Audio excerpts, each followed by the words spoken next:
Ok, sigue siendo 28 de febrero del 2024. No lo dije en los dos últimos capítulos, es el tercer episodio que grabo hoy. Es la razón por la que grabé los otros dos episodios. Llevo 2 horas y media hablando sobre Star Wars y sobre franquicias. Doy por hecho de que ya escucharon los otros dos episodios para entender de lo que estoy hablando aquí. Si ya son fans de Star Wars, le van a entender. Si no, visiten los otros episodios. No son tan largos. Sí, son un poco largos, pero lo que quería decir ahorita es lo que me motivó a hablar de lo demás. ¿Ok? Ok. Soy Dicker296. Me pueden encontrar con ese nombre en Facebook, en YouTube y en Patreon. A futuro, tal vez en WhatsApp, tal vez a más futuro en TikTok. Me gustaría estar en TikTok. Y me pueden encontrar como Dickercast aquí, en este podcast que están escuchando, o en Spotify. Tal vez ya lo estén escuchando en Spotify. Es más cómodo escuchar en Spotify. Y seguimos. Ok, entonces los audios pasados hablé en el primero acerca de las franquicias, acerca de cómo Star Wars comenzó el concepto de franquicias y de cómo muchas obras que heredaron ideas de Star Wars, obras como He-Man, obras como Gundam, obras como incluso Star Trek heredó cosas de Star Wars en ese sentido, se desarrollan más como franquicias y ahora viven en un mundo de franquicias. En el siguiente episodio hablé acerca del universo expandido de Star Wars, todos los libros, cómics y videojuegos. También había juegos de mesa y otras cosas, pero ahí no presto mucha atención. De estas cosas, libros, videojuegos y cómics, que salieron como material suplementario, no como adaptaciones, sino como material extra, historias que ocurren en algún lado, pero no en el canon principal. Hoy hablamos acerca de cuáles son los efectos de este universo expandido y lo que yo creo que fue la mayor obra, en esta era de franquicias, la mayor obra, la mayor aportación de la marca de George Lucas hecha por George Lucas a este mundo, el mundo de la ficción, de la ciencia ficción, de la fantasía. Su mayor aportación, que por cierto fue eliminada por completo de la faz de la Tierra. La gran obra de George Lucas fue eliminada de la faz de la Tierra, y no me refiero a las películas, ¿ok? No me refiero a las películas, tampoco me refiero exactamente al universo expandido, me refiero a algo más. De inicio, si a George Lucas lo reviviéramos hoy en día y le preguntáramos ¿cuál fue tu gran obra? Primero que nada se preguntaría por qué revivimos, así como revivimos a Isabel la Católica, por qué revivimos a George Lucas y sigue vivo por un rato más. No. Si le preguntábamos cuál fue su mayor obra, posiblemente nos diría que su mayor obra sea THX 1138. THX 1138 es una película distópica que él hizo un cortometraje cuando era estudiante de cinematografía y ya cuando era famoso y tenía más dinero hizo un remake. Y es muy blanco y es muy distópico. Y ese nombre de THX, cuando él hizo Lucasfilm y su compañía de efectos especiales Industrial Light and Magic, también hizo este estándar de audio llamado THX, que era famoso porque te ponía un zumbido muy fuerte al comienzo de una película, cuando una película que utilizaba ese estándar. Bueno, entre sus creaciones, yo creo que la que él pensaba que era la más trascendente es esta THX 1138, que la conozco por culpa de un videojuego de Star Wars donde un soldado dice que se llama THX 1138 y que está listo para servir al imperio. Bueno, pero eso es lo que él tal vez pensaría que fue su mayor aportación, más que lo de Star Wars. Y eso él no veía Star Wars como creo que mucha gente ve Star Wars, ¿ok? Y de hecho, yo creo que mucho del mito de Star Wars, mucha de la experiencia de Star Wars, realmente no está basada en lo que él hizo. Para la mayoría de gente sí, para la mayoría de gente que solo ha visto las películas, es lo más importante que conocen de Star Wars, es la obra central. Pero, por ejemplo, para mí no. Honestamente les diré verdad, la trilogía original de Star Wars medio me da igual. Un poquito. No sé cómo suene. Espero que no muy feo. ¿Por qué? Porque lo primero que yo conocí, yo tengo varios hermanos mayores, y estos hermanos mayores conseguían juegos y conseguían cosas así, que yo llegué a conocer cuando era muy pequeño. Y llegaron a acumular por años estas cosas, y llegué a conocer juegos más viejos de los que habré conocido. Llegué a jugar Doom cuando era niño. Llegué a jugar, en este caso, el primer contacto que hice con Star Wars fue Dark Forces. Aunque ya no era la época, yo jugué Dark Forces, este juego de disparos, y jugué Sombras del Imperio, el juego que yo todavía tengo más nostalgia por Sombras del Imperio, por el videojuego ese de Dash Rendar, que por las películas originales. No, soy de la idea, y creo que no soy único de la idea, aunque no mucha gente lo admitiría, soy de la idea de que lo que realmente, eh, de que George Lucas hizo cosas buenas, pero lo que más se disfruta o lo que más forma parte de Star Wars, lo que más aportó a la obra fueron cosas que hicieron gente a su alrededor. Fueron cosas que fueron construyendo y reparando a su alrededor otros autores. Y específicamente de mi lado de los videojuegos. Los videojuegos creo que me dan más de la experiencia de... De nuevo, me dan más nostalgia, me hacen sentir más en contacto con este fandom, con esta cosa que las películas. También es por eso que me hiere personalmente que hayan descanonizado todo esto. Porque es más importante para mí que las películas. Incluso más que las películas precuela, más que para mí las películas precuela tienen más sentido que la secuela. Pero no sé. No sé. La cosa es que estos videojuegos, Star Wars Galactic Battlegrounds, Star Wars Imperio en Guerra, dan una... Creo que Star Wars nació para ser un videojuego, no para ser una película. Pero bueno, cada quien tiene su experiencia, ¿no? Cada quien tiene una experiencia diferente. Y de hecho en Latinoamérica creo que no mucha gente tiene experiencia tan cercana con el universo expandido. Porque la mayoría de estos juegos están en inglés. Y a mí me ponen de 5 o 6 años a jugar uno de esos juegos, no le entiendo nada. Me costó mucho entenderles. Hasta después pude terminarlos. Pero eh, eh, siempre estuve interesado en los cómics, en esas cosas. Siempre estuve interesado en los cómics que vendían en algunos lugares o que vendían por internet. Y yo decía, ay, ¿de qué será ese cómic? ¿De qué será ese otro cómic? Se ve tan interesante.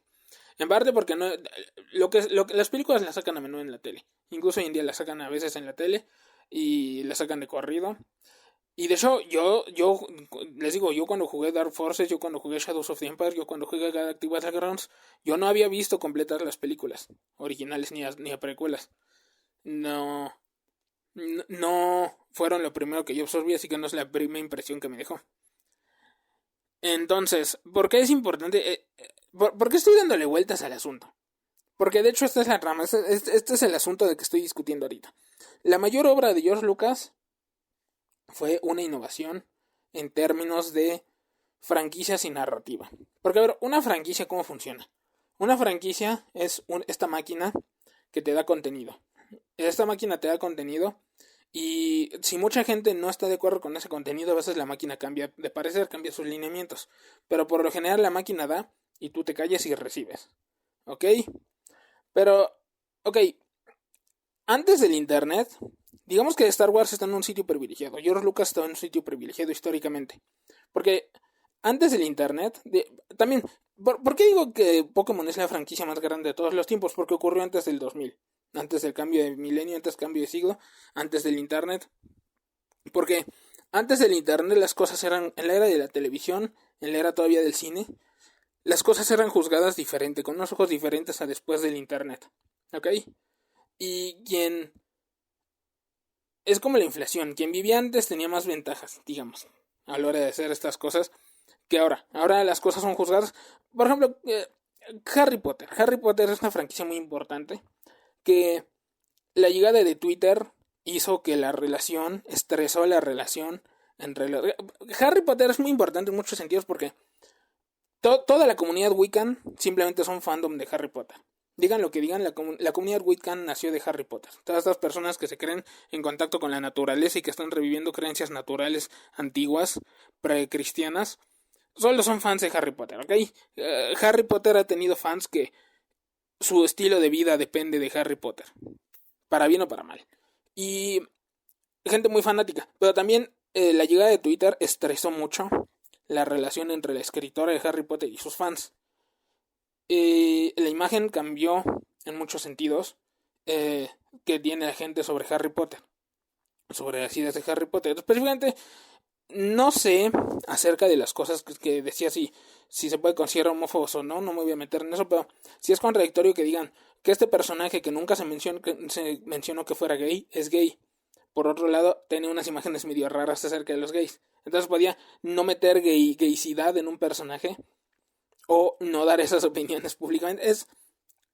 Es una obra que fue juzgada posteriormente. Es una obra que ha recibido el juicio de Internet. Ha recibido el juicio de Internet, las películas de Alien, por ejemplo. Alien es una franquicia casi tan vieja como Star Wars y fue revivida usando Prometeo se llamaba y Alien Covenant. Y las películas de Ridley Scott, la segunda película de Blade Runner y la segunda película de la cuarta película de quinta película de Alien no fueron bien vistas por sus ideas acerca de la muerte y cosas donde el tipo se pasó disque de filosófico y no recibe bien a un fandom que llegó para ver robots y para ver, en el caso de Alien, para ver gente enfrentándose a los aliens, cosas que verías en una película de Alien. Ridley Scott alienó a su audiencia, ¿ok? De nuevo, es un efecto de internet. Antes del internet, el director te pone cosas y tú las recibes como quieras. Ahora es irónico, ahora que la maquinaria de franquicias está andando, recibimos las cosas como sea, pero también hay cierto cinismo, cierto nihilismo a la hora de consumir cosas de franquicia. Hay cierto, se pierde, digamos, se pierde una relación natural con la franquicia. No es lo mismo ver cómo se desarrolló Dragon Ball GT que cómo se desarrolló Dragon Ball Super. Y bueno, en el caso de Star Wars, pocas franquicias tienen el privilegio de haber nacido antes de este cambio generacional. Serían las franquicias las franquicias de ficción pop que nacieron en esa época serían, eh, aparte de Pokémon, que por ejemplo Pokémon tiene una relación muy particular con sus fans. Pokémon dice, lo que hacemos es para niños y niñas. Si a ti te parece bien, quédate. Si no, no te preocupes porque van a llegar más niños. Tú si te vas no te vamos a extrañar. Por ahí tenemos una serie para los nostálgicos que ya se terminó. Por ahí tenemos un manga para los otakus.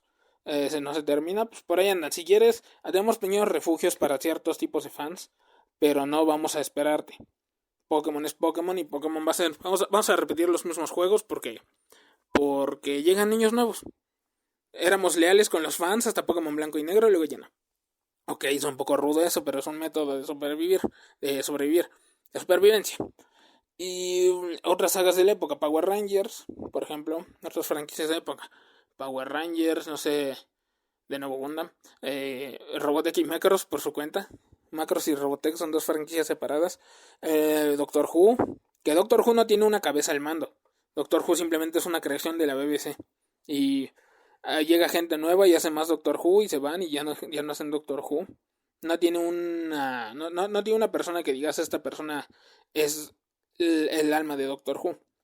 Star Trek, que de nuevo ya lo mencioné, el Eugene Roddenberry murió haciendo Next Generation y un poco de Deep Space Nine, sospecho. Luego hicieron Deep Space Nine y Voyager y trataron de alimentar la franquicia y la franquicia se hundió. ¿Qué otras personas tienen ese privilegio que tuvo George Lucas de haber inventado una franquicia a tiempo? No sé.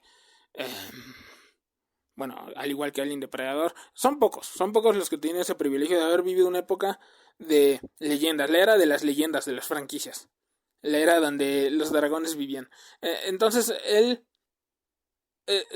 primer fandom se dice que fue Star Trek. Fue cuando se inventó el fanfiction, fue cuando se inventaron las convenciones. Había convenciones de ciencia ficción. Isaac Asimov asistió a convenciones de escritores y de lectores de ciencia ficción literaria en los 40, pero no acerca de una sola obra. No había convenciones solo acerca de, en este caso, de Viaje a las Estrellas. Viaje a las Estrellas comenzó eso. Comenzó el cosplay, gente que se ponía el pijama como de los de Viaje a las Estrellas, comenzó el fanfiction, comenzó también la relación extraña que tienen los partícipes con el fandom. De los originales de Star Trek, cada uno de los actores originales de Star Trek desarrolló una relación diferente con el fandom. El japonés o la asiática que hacía de Zulu odiaba eso, no fue el funeral de Gene Roddenberry. Él se salió de eso lo más que pudo. Algunos actores se salieron de eso, pero específicamente William Shatner y Leonard Nimoy abrazaron sus papeles con locura. Eran el señor Spock y el capitán Kirk durante toda su vida, aunque no quisieran. Reciben beneficios en la vida por aceptar esos papeles. De nuevo, conocieron muchos aspectos extraños del fandom, como muchos fandoms, muchos conceptos de fandom, de cómics, de anime, de videojuegos, comenzaron como entretenimiento infantil. Entonces conservan mucho de esos rasgos de entretenimiento infantil y muchos niños se quedan en el fandom ya no siendo niños. Y es normal o no, no sé, pero se desarrollan ciertos apegos y se desarrollan ciertos asuntos ahí acerca de lo que los fans esperan de la saga, acerca de lo que los fans, acerca de cómo los fans toman como modo de vida a esta saga. Aprenden el lenguaje de los Klingon o aprenden el alfabeto de Star Wars, que tiene un nombre, ¿cómo se llama el alfabeto de Star Wars? Aprenden el alfabeto de Star Wars, aprenden de qué están hechos las naves, cómo están los diseños, cosas que no tiene mucho caso aprender. Compran enciclopedias de cómo están diseñadas las cosas. Mm,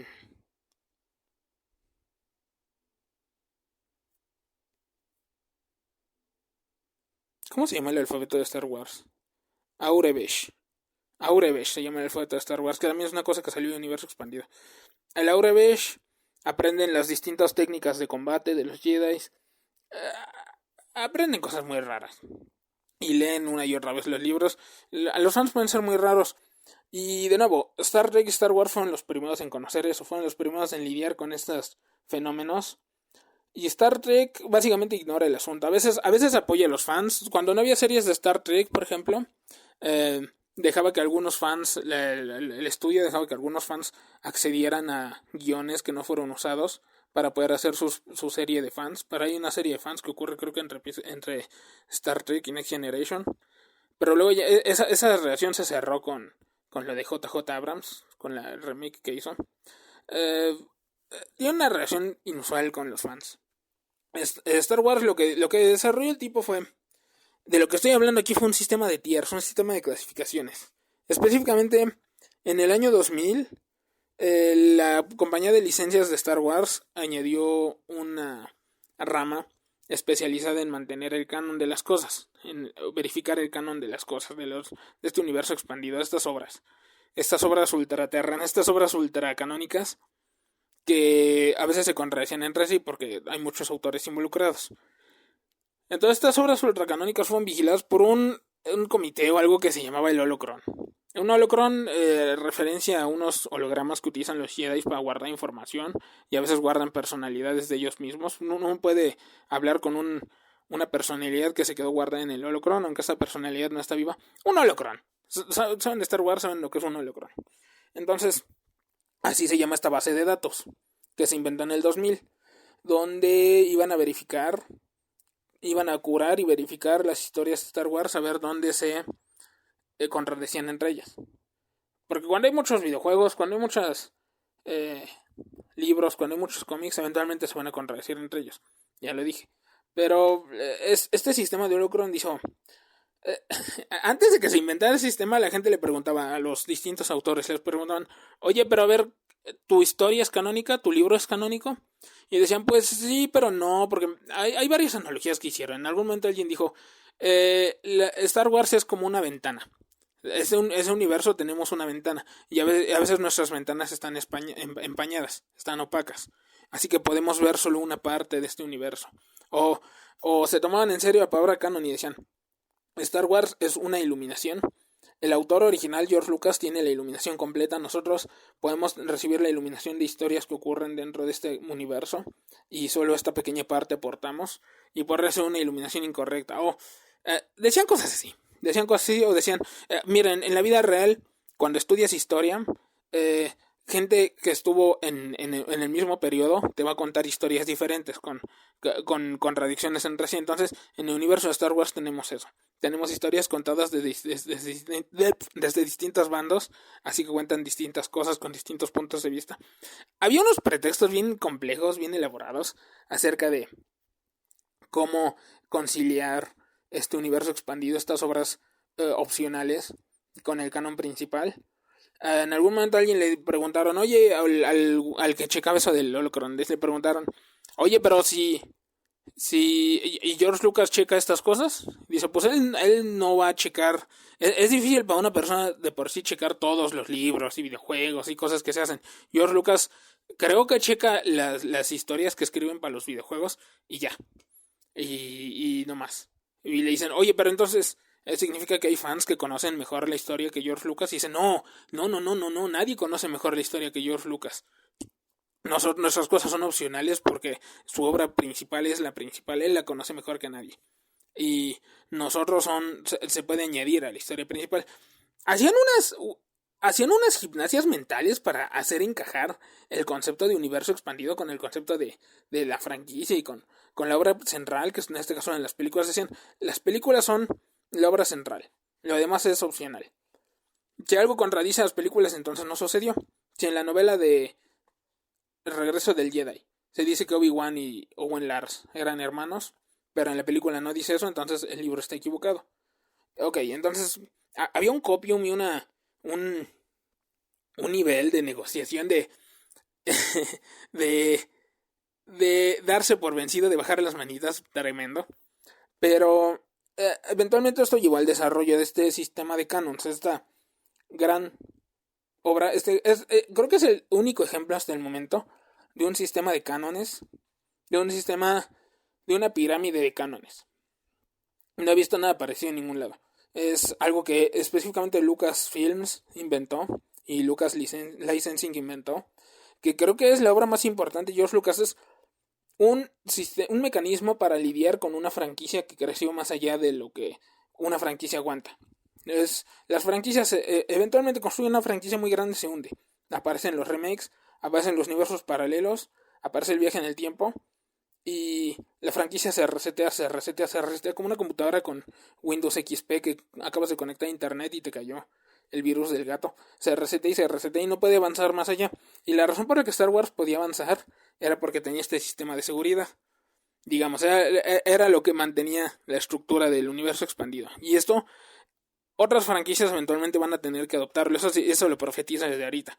Van a tener que adoptar un sistema similar. Conforme pase el tiempo, conforme la era de internet avance, conforme crezcan las franquicias, conforme muera J.K. Rowling y sus parientes o sus herederos sigan haciendo Harry Potter cuando todos estemos muertos. Eventualmente, para avanzar, van a tener que hacer un sistema como este. ¿Y de qué estoy hablando? Estoy hablando de una pirámide de cánones, un tier, lo llaman en inglés, donde dicen, hay niveles, hay canon menos canon y canon menos canon. Específicamente tiene letras. Las historias más canónicas, dicen, son las películas, los programas de televisión, como el programa ese de festividades, del día de la vida o del día del árbol, no me acuerdo cómo se llamaba, donde van con Chewbacca. Las películas y eso, y los audiodramas fueron producidos y dirigidos por George Lucas, así que son el canon G, el canon George, ¿ok? Ok, no me acuerdo bien de las letras, vamos a ver si la estoy diciendo bien. Entonces está el canon G. En el nivel inferior del canon está el canon C, cosas canónicas, que consideramos... Sí, canónicas, el canon. Las cosas que están saliendo actualmente, sobre todo libros actuales, más modernizados, recuentos de historias anteriores, pero más verificados, cómics actuales, son el canon C. Luego viene el canon S. El canon S es canon suplementario. Cosas que se escribieron antes de que el canon fuera un concepto importante. Por ejemplo, cosas como el libro original de Splinter of the Mind's Eye. Cosas así. A ver. ¿Dónde está? Sí, el canon S. Secundario. Nada suplementario, secundario. El canon que fue hecho sin pensar mucho en las cosas. Y luego viene el canon N, que es el no canon, que son historias, por ejemplo, por ahí hay un cómic de Star Wars de qué pasaría si Luke fallara su disparo a la Estrella de la Muerte, a la ventilación de la Estrella de la Muerte, y ahí te ocurre toda una historia donde matan a algunos personajes y luego donde creo que Darth Vader se vuelve un caballero blanco a favor de sus hijos, cosas así. Entonces son el canon G de George, el canon C de continuidad, el canon S de secundario y el canon N de no canon. Esos son los 4 cánones y digamos, parece poca cosa. Pero ahorita les explico qué es lo importante de este sistema. Pero bueno, ya cuando estaba muriendo la franquicia, ya les expliqué en el capítulo anterior, cuando estaba muriendo la franquicia en 2008 o 2010, George Lucas se puso loquito. Se puso a hacer caricaturas de parodia y se puso a hacer una caricatura de Guerras Clon y se puso a hacer, quería hacer un programa de televisión. Así que se añadieron 2 letras al canon. 3 letras al canon se puede decir. Bueno, entonces la nueva pirámide era, el canon de George está hasta arriba, G. El canon de televisión de George está debajo del T, el canon T. Luego el canon C, que es el continuity. Luego el canon S, que es el secondary. Luego el canon D, que es de desviaciones de su caricatura que estaba haciendo con el de Pollo Robot. El canon D, que es de desviaciones, de Detours, con el Seth Green. Y el no canon, y aparte estaba el Infinities, que eran historias, así como los Lego Star Wars, eran historias alternas, como es el que le estoy diciendo, donde falla el Luke al hacer su disparo, cosas así. Entonces, se hizo más complejo y añadió letras porque George Lucas no estaba prestando mucha atención a lo que sucedía a su alrededor, aunque todo estaba a su cargo, no estaba prestando mucha atención a lo que sucedía a su alrededor. De hecho, él llegó a decir, yo esas cosas no las leo, esas cosas son para los fans, yo casi no las toco. Me encanta porque estos otros autores, estos checadores del canon, están tan enfocados en decir, no, este es el evangelio de George, esta es su obra, él nos dirige, él nos ilumina, él nos revisa lo que hacemos. Y George Lucas dice, no, yo no leo esas cosas son para los fans. Los fans hacen sus cosas y no puedo negociar con ellos. Dice, por ejemplo, aquí un Leland Chi, que era el que dirigía eso del Holocron, decía, Lucas realmente no tiene tanta preocupación por lo que estamos haciendo con los juegos y los libros. Así que el universo expandido está más bien separado. Lo que nos preocupa nada más es si George hace algo que contradice en sus películas, que contradice algo que teníamos en el universo expandido, entonces tenemos que cambiar el universo expandido para concordar con lo que él hace en las películas. Hay entrevistas que le hicieron, sobre todo en su revista de él.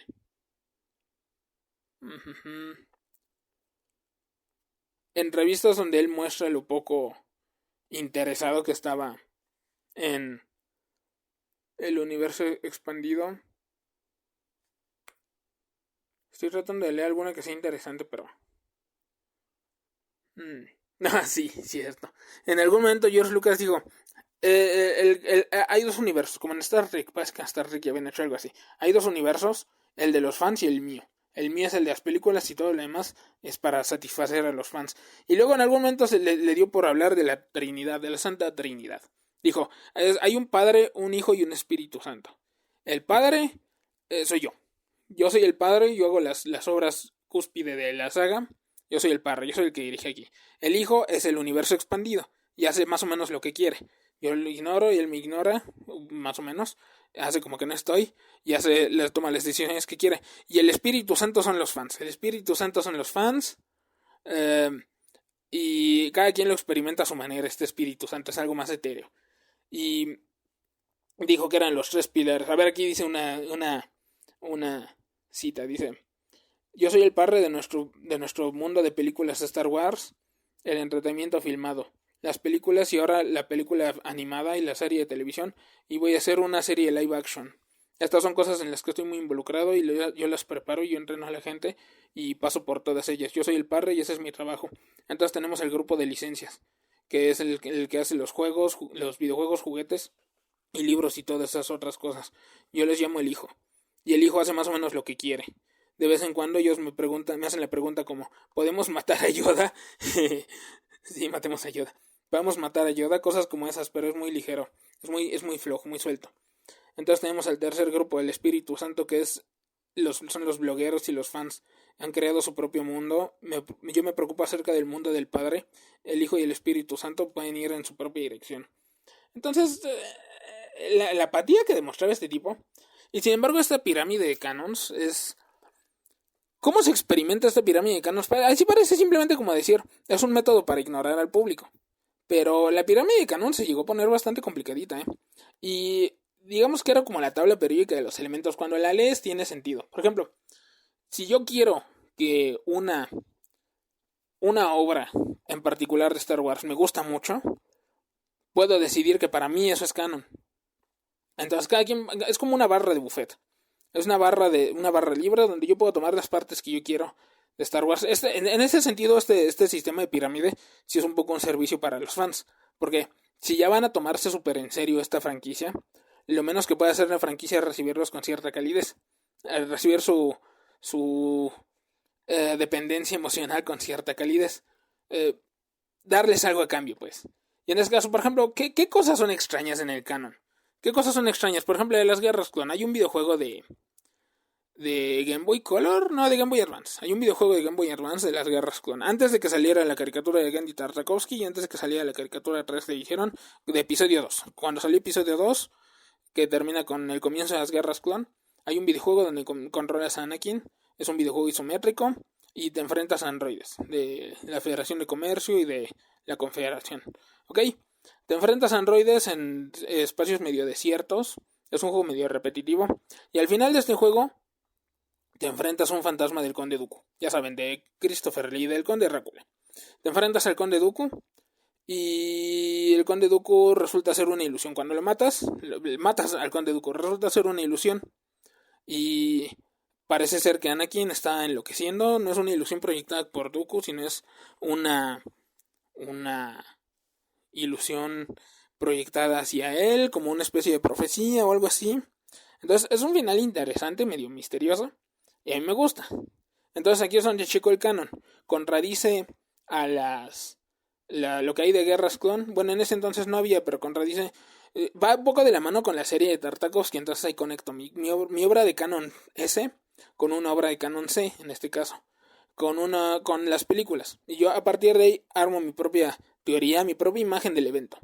Digo que pudo haber sucedido. No voy a pelearme con otros fans que piensan que ese juego no importa o que ese juego no puede haber sucedido.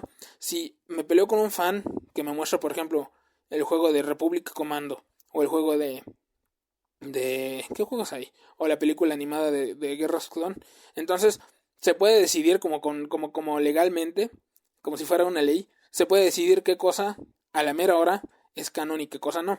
Si la película contradice mi juego y mi juego es canon S, suplementario, entonces mi juego es menos canónico que su juego, o que su libro que me está mostrando, en algún caso. Y así se resuelven debates. Es extraño, es estúpido. Suena algo estúpido.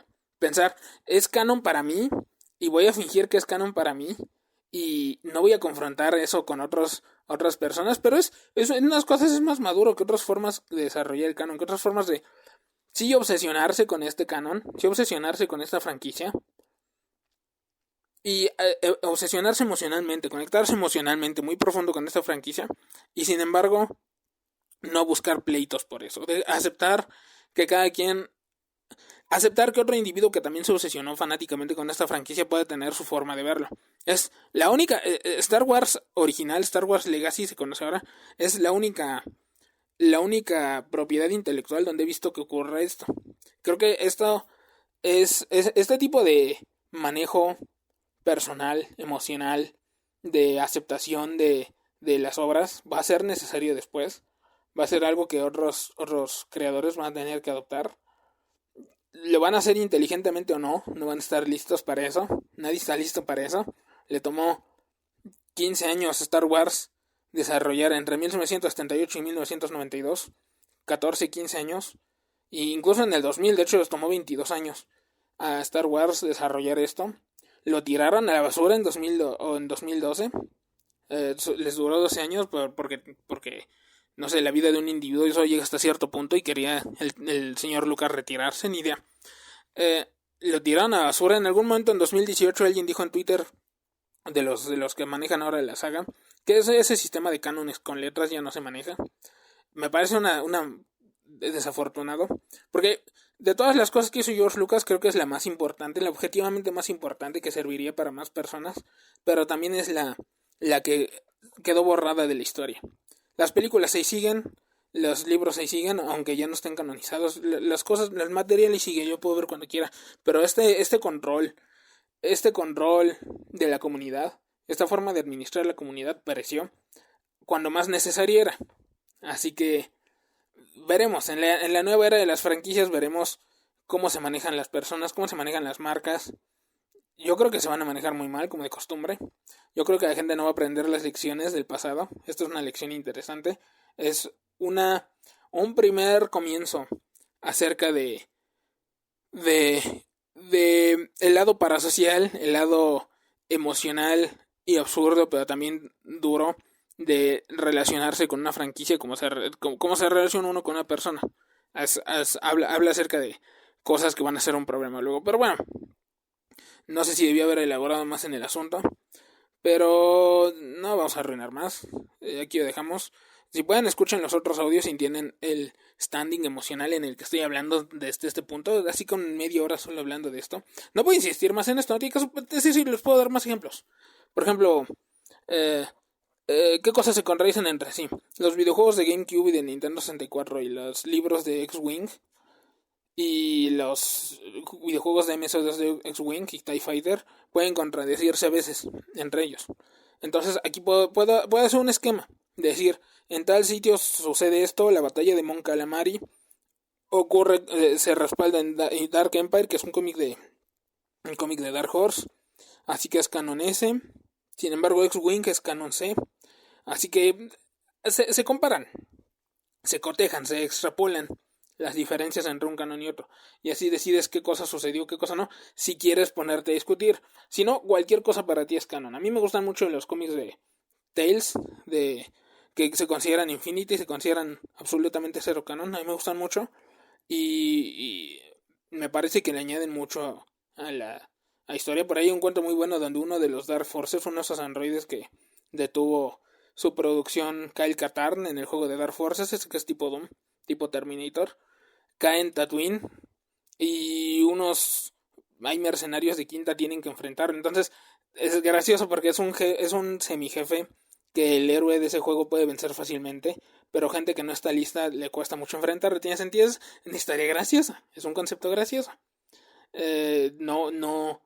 ¿Ven por qué no les explico más este asunto? Porque tengo que meterme más en qué es esto y qué es el otro. Por ejemplo, al final de Galactic Battlegrounds, Han Solo y Chewbacca salvan a los demás Wookiees de los Trandoshanos, o los salvan de Kessel, que creo que ha manejado por los Trandoshanos, y hay un Moff de por medio que se mete con ellos. Eso, por ejemplo, yo puedo decir que me gusta como historia final de Star Wars.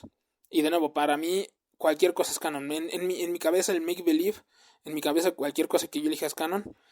Y a la hora de convivir con alguien, con otro fan, intercambio mi canon con su canon. Bueno, ya no tiene sentido hacer eso porque ya murió ese sistema, pero... y ya estoy escarbando lo de Star Wars como un arqueólogo. Mucha gente le interesa Star Wars y no va a leer nada de lo que yo leía, o de lo que yo jugaba, o de lo que pienso leer.